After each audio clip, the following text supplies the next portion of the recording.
नमस्कार साथियों, एक बार आप सबका फिर से बहुत बहुत स्वागत है आप सभी के अपने YouTube चैनल डियर गुरुजी पर।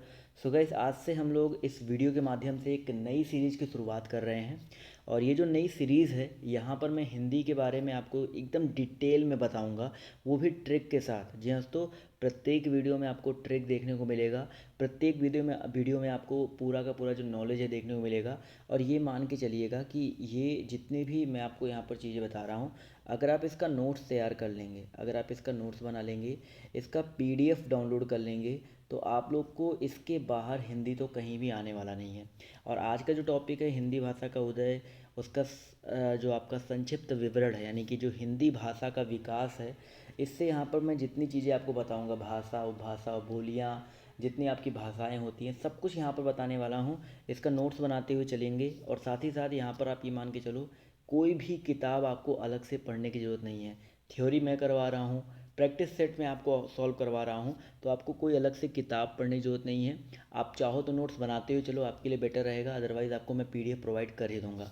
तो इस वीडियो को अंत तक देखिएगा। किसी भी एग्ज़ाम की तैयारी कर रहे हो, 100% आपके ये काम आने वाला है। तो डेली आप लोग को इस वीडियो को जरूर देखना है। डेली यहाँ पर आपको क्लासेस देखने को मिलेंगी। और जितने लोग नए हो, चैनल को सब्सक्राइब कर लो, जिससे आने वाले वीडियोज़ की नोटिफिकेशन मिल जाए। और टेलीग्राम पर जुड़ जाइए, जिससे आपको पीडीएफ मिल जाए। नीचे डिस्क्रिप्शन बॉक्स में टेलीग्राम का लिंक दिया गया है। तो यहाँ पर सबसे पहले हम जानेंगे हिंदी भाषा के बारे में। तो भाई सिंपल से देखो, हिंदी जो भाषा है, कभी कभी सबसे पहले आपके पेपर में एक क्वेश्चन बनता है, हिंदी जो भाषा है कहाँ की है, तो ये ईरानियों की देन है।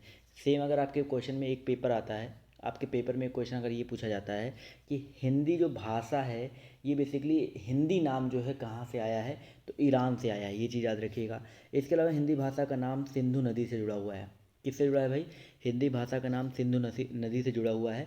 और ऐसा माना जाता है कि ईरानियों ने सिंधु नदी के आसपास के क्षेत्र को हिंद कहा, और उसकी भाषा जो है हिंदी कहलाई। तो सिंपल सा अगर आपसे पूछा जाए हिंदी का भाषा कहाँ से विकसित हुई है, तो आई होप हिंदी भाषा का जो नामकरण है कैसे हुआ है, ये आपको यहाँ से क्लियर हो गया होगा। तो यहाँ से एक क्वेश्चन आपका बनता है कि हिंदी जो भाषा है, उसका नाम जो है किन की देन है? ईरानियों की देन है, और सिंधु नदी की वजह से। इसके अलावा यहाँ पर एक और इम्पॉर्टेंट चीज़ यहाँ पर देखिए, आपका क्वेश्चन तैयार होता है कि संस्कृत देवभाषा आर्य भाषा सबसे प्राचीन नाम है। संस्कृत को देवभाषा भी बोला जाता है, आर्य भाषा भी बोला जाता है, और ये सबसे प्राचीन भाषा है। ठीक है, सबसे प्राचीन भाषा कौन सी है? संस्कृत है, जिसको देवभाषा भी बोला जाता है, आर्य भाषा भी बोला जाता है। और हमारी हिंदी भाषा को जन्म देने वाली जो भाषा है, वो भी आपकी कौन सी है? संस्कृत है। तो संस्कृत से ही हिंदी का विकास हुआ है, ये चीज़ याद रखिएगा। और सबसे पहले हिंदी का जो उल्लेख है, वो आपको कहाँ पे देखने को मिला? रामचरितमानस, जो कि तुलसीदास जी ने अनुवाद किया था इसको। तो सबसे पहले हिंदी भाषा का जो उल्लेख है कहाँ पे देखने को मिलता है? रामचरितमानस में मिलता है। अब यहाँ पर हम जानेंगे भाषा क्या होता है। भाई सिंपल सा, कभी कभी आपके पेपर में देखिए, आपने बहुत बार ये चीज़ आपके अपने पेपर में देखा होगा कि भाषा शब्द की जो उत्पत्ति है वो किस धातु से हुई है? भास धातु से हुई है। पेपर में आपके ये क्वेश्चन बहुत बार पूछा गया है, भाई ये धातु के बारे में, कौन से धातु से हुआ है, जिसका अर्थ क्या होता है? बोलना होता है। तो ये जो भास धातु है, इसका अर्थ होता है बोलना। इसमें आ प्रत्यय लगाने से भाषा बन जाता है। अर्थात हम लोग भाषा को इस तरह से क्या बोलते हैं, परिभाषित कर सकते हैं कि भाषा हमारे विचारों का आदान प्रदान करने का एक साधन होता है। इसके साथ ही साथ भाई उपभाषा, भारत में हिंदी में कितनी उपभाषाएं होती हैं? 5 उपभाषा होती है, 18 बोलियां होती है, उसको हम लोग पढ़ेंगे। लेकिन उपभाषा क्या होता है ये जान लो। तो उपभाषा की दोस्तों हम बात करते हैं, तो बोली का विस्तारित रूप जिसमें साहित्य की रचना होने लगे, वो आपकी क्या कहलाती है भाई? उपभाषा कहलाती है। ठीक है, बोली का विस्तारित रूप जिसमें साहित्य की रचना होने लगे, वो आपकी क्या कहलाती है? उपभाषा कहलाती है। अब साथ ही साथ उपभाषा अगर आ गया तो बोली क्या होता है? बोली भी जान लीजिए। तो बोली को हम लोग क्या बोलते हैं कि जो भाषा सीमित छोटे क्षेत्र में बोली जाती है, उसे क्या कहते हैं? बोली कहते हैं। बोली भी मतलब जैसे हम अपने साइड के हैं तो हम लोग अवधी बोल रहे हैं, या अवधी छोड़ो, एक सीमित क्षेत्र में, एक नगर में कभी कभी क्या होता है, यहाँ पे कुछ और बोला जा रहा है, मतलब एक क्षेत्र की जो भाषा होती है वो आपकी बोली कहलाती है। इसमें साहित्य की रचना नहीं होती, यानी कि अवधी आपकी बोली के अंतर्गत नहीं आएगा, अवधी उपभाषा के अंतर्गत आ सकता है। ये चीज़ हमेशा दिमाग में रखिएगा। बोलियों के अगला क्वेश्चन देखिए क्या कह रहा है। राष्ट्रभाषा यहाँ पर पूछा गया है। राष्ट्रभाषा की अगर हम बात करते हैं और राजभाषा, इसमें बहुत सारा कन्फ्यूजन लोगों को होता है। तो किसी देश में बहुसंख्यक लोगों द्वारा बोली जाने वाली जो भाषा होती है, राष्ट्रभाषा होती है। जैसे हिंदी की बात करते हैं तो अपनी राष्ट्रभाषा है, क्योंकि बहुत संख्यक लोगों द्वारा बोला जाता है। और राजभाषा की अगर हम बात करते हैं तो भाई राजभाषा भी अपनी बेसिकली अभी देखा जाए तो हिंदी ही है, क्योंकि हमारे संविधान द्वारा स्वीकार की जाने वाली जो सरकारी भाषा होती है वो आपकी राजभाषा कहलाती है। वैसे राष्ट्रभाषा राजभाषा में बहुत बार अंतर आपके पेपर में आता है, पूछा जाता है हिंदी कैसी भाषा है। तो अगर आपके पेपर में ये चीज़ आता है कि हिंदी किस भाषा के अंतर्गत आएगी, तो वैसे तो देखा जाए तो बहुसंख्यक लोगों द्वारा बोला जाता है हिंदी, बट राजकीय कार्य की जो भाषा है वो भी आपकी क्या है, हिंदी ही है। तो ये भी यहाँ पर याद रखिएगा, अपने उत्तर प्रदेश की जो राजकीय भाषा है, अपने देश की जो राजभाषा है वो आपकी हिंदी है। ये तो हो गया एक सामान्य सा परिचय, भाषा क्या होता है, बोली क्या होता है, वो भाषा क्या होता है। अब हम लोग बिल्कुल डिटेल में जानते हुए चलेंगे। आगे हम लोग ट्रिक के बारे में पढ़ेंगे, किससे हम लोग ट्रिक के माध्यम से जो उपभाषाएं हैं, बोलियां हैं, कैसे याद रख सकते हैं। जैसे यहाँ पर सबसे पहले हम लोग जानेंगे हिंदी भाषा का जो उद्भव है उसका क्रमिक विकास, यानी कि हिंदी भाषा का जो उद्भव आपका हुआ है उसका क्रमिक विकास क्या है। तो भाई सबसे पहले आपका क्या है, संस्कृत। संस्कृत से आप सभी को पता है, मैंने आपको बताया था कि संस्कृत भाषा जो है वो हिंदी भाषा को जन्म देने वाली भाषा है। तो संस्कृत से बना आपका पाली, पाली के बाद आपका प्राकृत आया, प्राकृत से बना आपका अपभ्रंश, और अपभ्रंश से विकास हुआ आपका हिंदी का। तो ये आपका उद्भव क्रम है, संस्कृत, पाली, प्राकृत, अपभ्रंश, हिंदी। ये उद्भव क्रम हमेशा याद रखिएगा, हिंदी भाषा का उद्भव इसी से हुआ है, ठीक है। इसके बाद हम बात करते हैं किसके बारे में भाई, भारतीय भाषा की, भारतीय भाषा परिवार के बारे में। अब देखिए भारतीय भाषा परिवार में आर्य भाषा आता है। आर्य भाषा सबसे इम्पोर्टेंट है, आर्य भाषा के बारे में हम ज़्यादातर डिटेल में पढ़ते हैं। इसके अलावा द्रविड़ भाषा, द्रविड़ भाषा क्या होता है, आर्य भाषा हम लोग भी पढ़ेंगे, पहले द्रविड़ भाषा जान लो। तो द्रविड़ भाषा यानी कि जो दा से द्रविड़ होता है, दा से दक्षिण होता है, यानी कि दक्षिण भारत में, साउथ इंडिया में जो बोली जाने वाली भाषा है वो आपकी द्रविड़ भाषा होती है। इसके अलावा आष्ट्रिक भाषा क्या होती है भाई, आष्ट्रिक भाषा ये जो होती है पूर्वी व मध्य भारत के वन क्षेत्र में या पहाड़ी क्षेत्रों में बोली जाने वाली जो भाषा होती है वो आपकी आष्ट्रिक भाषा होती है। अगर पेपर में आपके आ जाए पूर्वी व मध्य भारत के वन क्षेत्र में या पहाड़ी क्षेत्रों में बोली जाने वाली भाषा कौन सी है, तो आष्ट्रिक भाषा है, ये चीज़ याद रखना है। इसके साथ साथ जो चीनी तिब्बती भाषा है, नाम से ही पता चला चीनी तिब्बती, यानी कि भारत के उत्तर पूर्वांचल जो राज्य क्षेत्रों में बोली जाती है लैंग्वेज, वो आपकी चीनी तिब्बती होती है। ये इतना इंपॉर्टेंट नहीं होता है, आर्य भाषा के बारे में हम लोग अच्छे से जानते हुए चलेंगे। अब देखिए आर्य भाषाओं को तीन भागों में बांटा गया है। एक तो आपका प्राचीन आर्य भाषा, एक आपका मध्यकालीन आर्य भाषा, एक आपका आधुनिक आर्य भाषा है। आधुनिक जो आपकी भाषाएं होती हैं, आधुनिक को छोड़ दीजिए, पेपर में कुछ भी नहीं आता वहाँ से। प्राचीन भारतीय भाषा आर्य भाषाओं की बात करते हैं तो प्राचीन में आपका वही संस्कृत आ जाता है, लौकिक संस्कृत आ जाता है, वो चीज़ आता है। लेकिन अगर हम सबसे इम्पोर्टेंट की बात करते हैं जो आपका मध्यकालीन भारतीय आर्य भाषा है, उसमें आपका सबसे पहले उद्भव हुआ था पाली का, जो कि बौद्ध धर्म की भाषा थी। उसके बाद आपका प्राकृत का उद्भव हुआ जो कि आपकी जैन धर्म की भाषा थी। और उसके बाद आपका अपभ्रंश आया, अपभ्रंश से आप सभी को पता है हिंदी का विकास हुआ, ये आपकी आधुनिक भाषा के अंतर्गत आता है। तो ये बेसिकली भारतीय भाषा परिवार है। इसके अंतर में मैंने आपको बता दिया, आर्य भाषा के अंडर में ही सारे आते हैं। आपकी जो इंपॉर्टेंट भाषाएं आप लोग बोलते हो, आर्य भाषा में आपका क्या, संस्कृत आ जाता है, बौद्ध का पाली आ जाता है, प्राकृत आता है, आपका अपभ्रंश आ जाता है। अब ये चीज़ आई होप आपको यहाँ पर क्लियर हो गया होगा, नोट्स भी बनाते हुए चलिएगा। अब देखिए यहाँ पर सबसे बाद उसके बाद जानते हैं हम लोग, ये सबसे इम्पोर्टेंट पॉइंट है, लोग ये 5 और 18 को लेकर के बहुत कंफ्यूज रहते हैं। तो याद रखो भैया, 5 उपभाषा होता है, 18 बोलियाँ होती हैं, ठीक है। 5 उपभाषा होता है, 18 बोलियाँ होती हैं। ये चीज़ आप सभी को यहाँ पर याद रखना है, समझ में आ गया ना। और जो 22 होता है वो अपने 8वीं अनुसूची में 22 भाषाओं का उल्लेख किया गया है, ठीक है। जो भारत में 8वीं अनुसूची है संविधान में, उसमें 22 भाषाओं का उल्लेख किया गया, वो अलग चीज़ है। तो बोलियाँ पूछी जाए 18, उपभाषाएँ भाषा पूछी जाए तो हिंदी भाषा की 5 उपभाषाएँ हैं, ये चीज़ याद रखिएगा। क्लियर है सभी को। तो 5 भाषा, उपभाषा और 18 बोलियाँ। अब देखिए उपभाषाओं की अगर हम बात करते हैं तो कौन कौन सी उपभाषाएं हैं, ये देखिए आपके सामने 5 उपभाषाएं आपके सामने हैं। और इस एक छोटी सी लाइन से इसका स्क्रीनशॉट लेकर के रख सकते हैं, कभी भी आपका कुछ भी गलत नहीं होगा। आप लोग यहाँ से बहुत आसानी से याद रख सकते हैं, पहाड़ी, राजस्थानी, बिहारी, पश्चिमी और पूर्वी।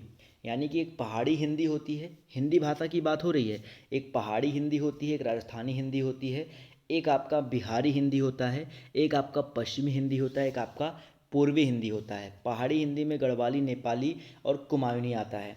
राजस्थानी हिंदी में आपका मालवी, मेवाती, मारवाड़ी, जयपुरी, ये सारे जो लैंग्वेज है आपके आते हैं। बिहारी हिंदी में आपका भोजपुरी, मैथिली और मगही आता है। पश्चिमी हिंदी में आपका जो आपकी कन्नौज की भाषा होगी, कन्नौजी, ब्रजभाषा, बुंदेली, खड़ी बोली और बांगरू आता है। और पूर्वी हिंदी में आपका बघेली, अवधी और छत्तीसगढ़ी आता है। ठीक है, तो ये चीज़ आपको याद रखना है। ये उपभाषाएं हो गई, और उपभाषाओं में ये पहाड़ी, राजस्थानी, बिहारी, पश्चिमी और आपका पूर्वी, ये 5 आता है। ये सब आप सभी को याद रहेगा। आई होप ये जो है आप सभी को यहाँ पर याद रहने वाला है। स्क्रीनशॉट लेकर रख लेंगे तो आपको याद रहेगा। इसके अलावा अगर हम बात करते हैं, कुछ आपकी बोलियाँ होती हैं, उनके उपनाम काफ़ी लोग कंफ्यूज रहते हैं। कुछ बोलियाँ हैं, जैसे यहाँ पर एक बांगरू दिया गया है, तो जो ये बांगरू बोली है ये बेसिकली हरियाणवी बोली होता है। और मारवाड़ी को पश्चिमी राजस्थानी बोलते हैं। तो पेपर में जो पूछा जाता है उनको एक सॉर्ट आउट करके यहाँ पर मैंने आपको निकाल के दिया है। तो पेपर में ये कुछ बोलियों के उपनाम हैं जो कि पेपर में पूछे जाते हैं, इनको याद रखिएगा। एक तो आपका जैसे बांगरू है, बांगरू को हरियाणवी भी बोलते हैं। जयपुरी को दूढ़ाड़ी भी बोला जाता है, या पूर्वी राजस्थानी बोला जाता है। तो कभी कभी एक क्वेश्चन आपके पूछ लेगा कि पूर्वी राजस्थानी भाषा कौन सी है, तो यहाँ पर जयपुरी ऑप्शन में होगा, तो आपको उस पर टिक कर देना है। दूढ़ाड़ी लैंग्वेज कहाँ की है, जयपुरी पे टिक कर देना है। समझ में आ गया ना। इसके अलावा कौरवी, खड़ी बोली को कौरवी भी बोला जाता है, ये चीज़ याद रखिएगा। ये उन्हीं बोलियों के उपनाम है, बस कुछ अंतर नहीं है।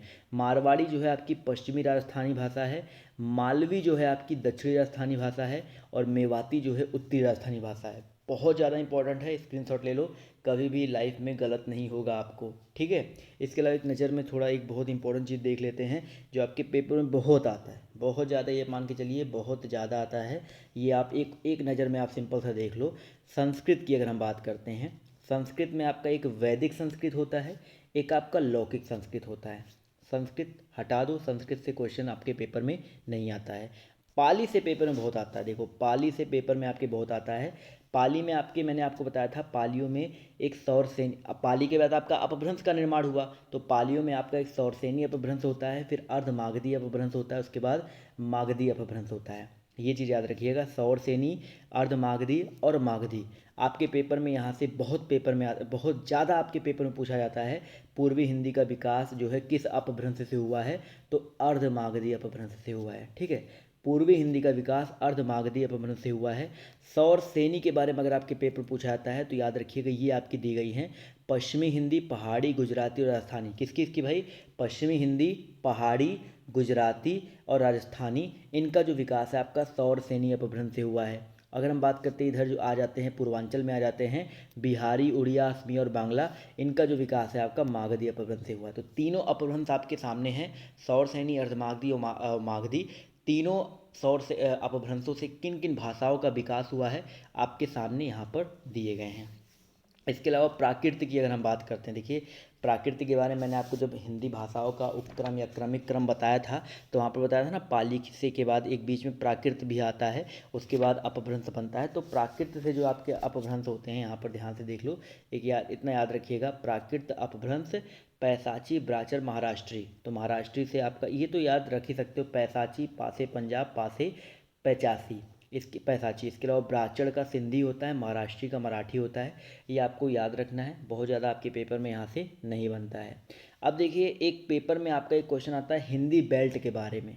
हिंदी बेल्ट क्या होता है, देखो हिंदी बेल्ट के बारे में अगर हम बात करते हैं, एक ट्रिक भी दिया गया है। अब यहाँ से देखिए आपके ट्रिक थोड़े शुरू हो जाते हैं, और ट्रिक से आपको याद भी रखना है। तो ये जो भारत में मुख्य भाषा जो आपकी हिंदी है, उसको बोलने वाले जो आपके 10 राज्य हैं, 10 राज्यों में हिंदी आपकी बेसिकली बोली जाती है ज़्यादातर। तो भारत में मुख्य भाषा हिंदी को बोलने वाले 10 राज्य जो हैं, इन्हीं को हिंदी बेल्ट भी कहा जाता है, इन्हीं प्रदेशों को हिंदी बेल्ट भी कहा जाता है। वो आपके कुछ इस तरीके से याद रखना है। देखो, उमादी, गढ़खंड, हार हारी है। ठीक है, उमादी, गढ़खंड, हार हारी है, हार रही है, इसको ऐसे करना है, उमादी, गढ़खंड, हार रही है। ठीक है, सिंपल से याद रखिएगा, 2-3 बार रिपीट करो माइंड में, उमादी, गढ़खंड, हार रही है। तो ऊ से उत्तर प्रदेश, माँ से मध्य प्रदेश। ठीक है, ऊ से उत्तर प्रदेश, माँ से मध्य प्रदेश, दा से दिल्ली, फिर गा से आपका क्या हो जाएगा सर, दा से आपका दिल्ली हो जाएगा।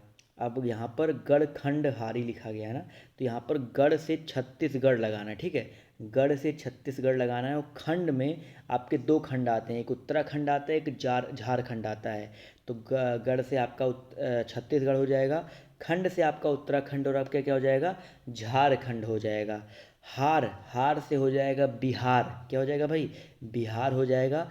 रही है में रा से राजस्थान, ही से हिमालय, और जो लास्ट वाला है आपका हरियाणा हो जाएगा। तो ये आप चाहो तो इस ट्रिक से याद रख सकते हो, अदरवाइज इसका स्क्रीनशॉट ले लो। यहाँ पर मैं आपके सामने लिख ही दे रहा हूँ सीधे, उत्तर प्रदेश उत्तराखंड देख लो, ये आपके सामने है। चाहे आप ट्रिक से याद रख सकते हो, चाहे आप ऐसे याद रख सकते हो। उत्तर प्रदेश, उत्तराखंड, राजस्थान, मध्य प्रदेश, हरियाणा, झारखंड, इसके अलावा छत्तीसगढ़, हिमाचल प्रदेश, दिल्ली और बिहार, ये आपके हिंदी बेल्ट जो होते हैं, यही बेसिकली आपके कहलाते हैं हिंदी भाषा बोलने वाले प्रमुख 10 राज्य। ठीक है, इनको हिंदी बेल्ट भी बोला जाता है। इसके बाद दोस्तों आपके आते हैं भाई हिंदी की उपभाषाएं और उनकी जो हैं बोलियां। अब देखो, इसको हिंदी की उपभाषाएं उनकी बोलियां मैंने अभी आपको पहले बता रखा है, लेकिन अगर आपको इसको ट्रिक से याद रखना है तो ट्रिक से याद रख सकते हो। राजा मामा मेज पर और पूर्वी अब छत पर चढ़कर चिल्लाया। राजा मामा मेज पर और पूर्वी अब छत पर चढ़कर चिल्लाया। तो राजा से राजस्थान हो जाएगा, राज से आपका राजस्थान हो जाएगा, और यहाँ पर मामा मेज पर, यानी कि यहाँ से मामा मेज, यहाँ पर इतना याद रखिएगा, मारवाड़ी, मालवी, मेवाती और आपका जयपुरी।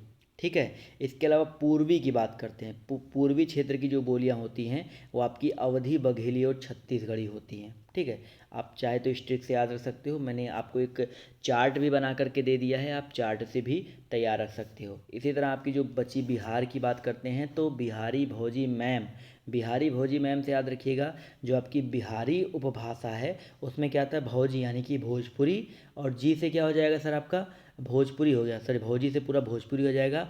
मैम में हो जाएगा मैथाली, मैथिली और मगही हो जाएगा। ठीक है, पश्चिमी बाबू को कब्ज है, पश्चिमी हिंदी की बात करते हैं, पश्चिमी क्षेत्र की बोलियों की बात करते हैं, तो बाबू को कब्ज है, बाबू से बांगरू और बुंदेली आ जाएगा, को से कौरवी हो जाएगा, कब्ज है यानी कि कन्नौजी और ब्रजभाषा हो जाएगा। ठीक है, उसके बाद पहाड़ी हिंदी जो आपकी होती है उसमें आपका क्या आता है, कुमाऊनी, नेपाली और गढ़वाली आता है। तो ये आपकी टोटल 18 बोलियां और 5 उपभाषाएं 2 लाइन से याद हो जाएंगी।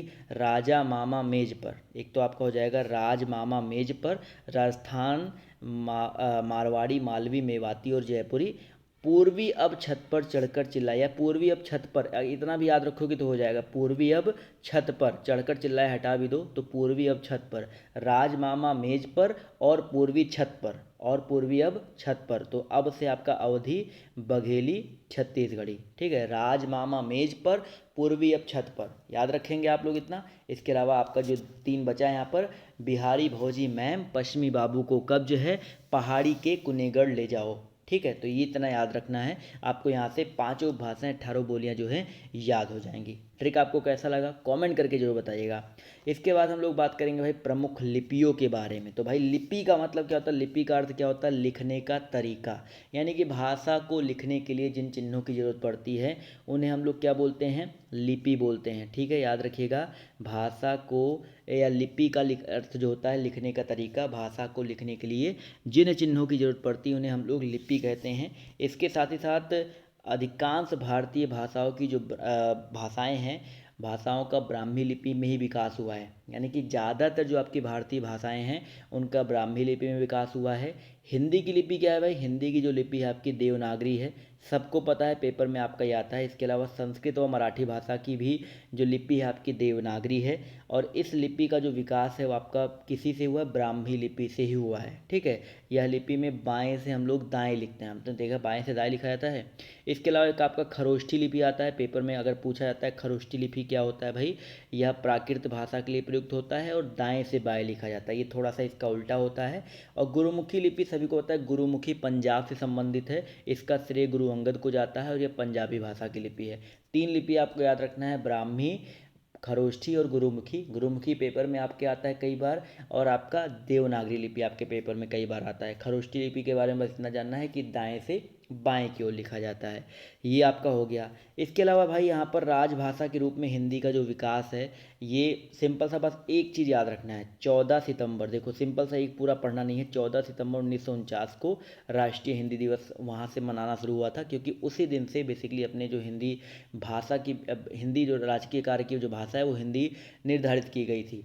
ठीक है, इसके अलावा राजभाषा जो आपका, ये आप सभी को पता है, 14 सितंबर से लेकर के एक सप्ताह के लिए मनाया जाता है हिंदी सप्ताह। अगर आपके पेपर में आता है हिंदी सप्ताह कब से कब तक मनाया जाता है, तो 14 सितंबर से एक सप्ताह के लिए मनाया जाता है। विश्व हिंदी दिवस कब मनाया जाता है भाई? विश्व हिंदी दिवस आपका 10 जनवरी को मनाया जाता है, और गांधी जी ने हिंदी भाषा को जनमानस की भाषा कहा है। ठीक है, ये इतनी इंपॉर्टेंट चीज़ याद रखेंगे आप लोग। अब इसके बाद बात करते हैं भाई हमारे संविधान से में राजभाषा से जुड़े कुछ महत्वपूर्ण अनुच्छेद, जो कि सबसे पहला अनुच्छेद है आपके पेपर में बहुत ज़्यादा आता है कि भाई संघ की राजभाषा हिंदी और लिपि देवनागरी है। ये कौन से अनुच्छेद में है? 343 में है। ठीक है, बस आपको ये याद रखना है। इसके अलावा 344 में क्या है कि प्रथम राजभाषा आयोग का गठन 1955 ईस्वी में तत्कालीन राष्ट्रपति राजेंद्र प्रसाद जी ने बाल गंगाधर खेर की अध्यक्षता में किया था। नॉट इम्पॉर्टेंट बट याद रखिएगा। इसके अलावा राज्य की राज्य भाषाओं का जो वर्णन है, इंपॉर्टेंट है भाई, राज्य की राज्य भाषाओं का वर्णन 345 में है। अनुच्छेद 346 की बात करते हैं तो एक राज्य और दूसरे राज्य के बीच किसी राज्य और संघ के बीच संचार की भाषा के रूप में राजभाषा का प्रयोग। ये सब उतना इंपॉर्टेंट नहीं है, बस ये आपका अपनी राजभाषा से संबंधित जो कुछ अनुच्छेद है वो दिए गए हैं। ठीक है, तो आपको सिंपल सा ये वाला याद रखना है, 343 वाला और 345 वाला, ये आपके पेपर में यहाँ से आ सकता है। इसके अलावा 8वीं अनुसूची क्या होता है? 8वीं अनुसूची अगर की हम बात करते हैं तो आप सभी को होता है वर्तमान में, बस इतना याद रखो, वर्तमान में 22 भाषाओं का उल्लेख है, और ये 22 भाषाएं आपके सामने दी गई हैं। याद रख लो भाई, असमिया, बांग्ला, गुजराती, हिंदी, कन्नड़, कश्मीरी, मलयालम, मराठी, उड़िया, पंजाबी, संस्कृत, तमिल, तेलुगु, उर्दू, सिंधी, कोंकणी, मणिपुरी, नेपाली, बोडो, डोंगरी, मैथिली और संथाली। तो ये आपकी जो भाषाएं हैं, कुछ आपकी 8वीं अनुसूची में संबंधित भाषाएं हैं। कभी कभी 8वीं अनुसूची जो आपकी पेपर में आपके पूछा गया, ये भी पूछा जाता है कि पहले 14 भाषा था, बाद में आपके 8 भाषाएं आपकी जो हैं और जुड़ गई थी, सिंधी, नेपाली, इसके अलावा आपका कोंकणी और आपका बोडो, डोंगरी, मैथिली, संथाली। कभी कभी ये पेपर में आता है, तो ये आपके संशोधन, जो आपकी ये 14 भाषाएं जुड़ी हैं, ये किसी न किसी संशोधन के द्वारा जुड़ी हैं। तो कौन कौन से संशोधन हैं आपकी, ये जान लो, बस ये 3 संशोधन आपको याद रखना है। ये 3 संशोधन अगर आपको याद है तो कोई दिक्कत वाली बात नहीं है। 21वें संशोधन में सिंधी भाषा जुड़ा था, 71वें संशोधन में कोंकणी, मणिपुरी और नेपाली जुड़ा था, 92वें संशोधन में बोडो, डोगरी, मैथिली और संथाली जुड़ा था। तो हिंदी भाषा के विकास की अगर हम बात करते हैं तो इससे ज़्यादा आपके पेपर में और रत्ती सा भी कुछ भी नहीं आने वाला है, इधर से उधर कुछ भी नहीं आने वाला है। बहुत ज़्यादा आपके पेपर में एक चीज़ आ सकता है कि पहला विश्व हिंदी का सम्मेलन कब हुआ था, तो याद रखिएगा नागपुर में हुआ था। पहला विश्व हिंदी का सम्मेलन कहाँ पे हुआ था? नागपुर में हुआ था, 1975 ईस्वी में हुआ था। इसके अलावा 11 हो चुकी हैं। 12वां विश्व हिंदी हिंदी का सम्मेलन आपका मध्य प्रदेश देवास में 2021 में होगा। कब होगा भाई? 2021 में होगा। तो ये करंट अफेयर का भी क्वेश्चन हो सकता है, तो ये चीज़ याद रखिएगा। ये 2 चीज़ और पूछ सकता है आपसे, और कुछ खास नहीं पूछेगा। या अगर कभी कभी आपके पेपर में पूछता है विश्व हिंदी सम्मेलन के क्रम, 11 के जितने आपके क्रम हैं, तो 11 के क्रम के लिए आपके सामने एक ट्रिक है। चाहो तो आप ट्रिक के हिसाब से याद रख सकते हो, ना मोदी मोटो लागे, सुन जम्भो मोए दे। बहुत ज़्यादा इंपॉर्टेंट ट्रिक नहीं है, बट यहाँ पर आप चाहो तो इसका स्क्रीनशॉट ले लो, जिससे आपको पता चल सके जो हिंदी भाषा के सम्मेलन हुए हैं वो आपके कौन कौन से हैं। यानी कि स्टार्टिंग में नागपुर हुआ था, फिर मॉरिशस हुआ था, फिर दिल्ली में हुआ था, फिर Mauritius, Tobago, London, Suriname, New York, Johannesburg, Bhopal, Mauritius और आपका अब देवास में हुआ। तो सबसे ज़्यादा बार देखा जाए तो मॉरिशस में हुआ है। ठीक है, मॉरिशस की बोलचाल की, लिखने पढ़ने की भाषा भी हिंदी है, इसी वजह से मॉरिशस कुछ ज़्यादा ही होता है। तो ये आपके विश्व हिंदी सम्मेलन के कुछ आपके क्रम है। अभी तक 11 सम्मेलन हो चुके हैं, 12वां आपका मध्य प्रदेश में होगा। तो आई होप ये सारी चीज़ें आपको यहाँ पर क्लियर हो गई होंगी। इससे ज़्यादा आपके पेपर में और कुछ खास नहीं आएगा। तो ये इतनी चीज़ आप लोग को यहाँ पर याद रखना है। तो आई होप आपको ये जो क्लास है आज का पसंद आया होगा, और इस तरह की क्लासेस और आपको प्रोवाइड की जाएँ। आपके आगे जितनी जो इम्पोर्टेंट चीज़ें हैं, इसके बाद के जो चैप्टर हैं, इसी तरीके से आपको प्रोवाइड की जाए। तो आप लोग कमेंट करके यस ज़रूर लिखिएगा, और बस एक काम करिएगा, ज़्यादा से ज़्यादा शेयर कर दीजिएगा अपने साथियों के साथ, अपने दोस्तों के साथ, जिससे अगर जितने ज़्यादा व्यूज़ होंगे उतना ज़्यादा मेरा मोटिवेशन बढ़ेगा, और आप लोग के लिए इसी तरह के और वीडियोज़ में लाने की कोशिश करूँगा। तो PDF जरूर जा करके आप लोग हमारे टेलीग्राम ग्रुप से डाउनलोड कीजिएगा। तो आज की इस वीडियो में सिर्फ इतना ही। भी के लिए बाय बाय, टेक केयर, जय हिंद, जय भारत। मिलते हैं आप सभी से नेक्स्ट वीडियो में।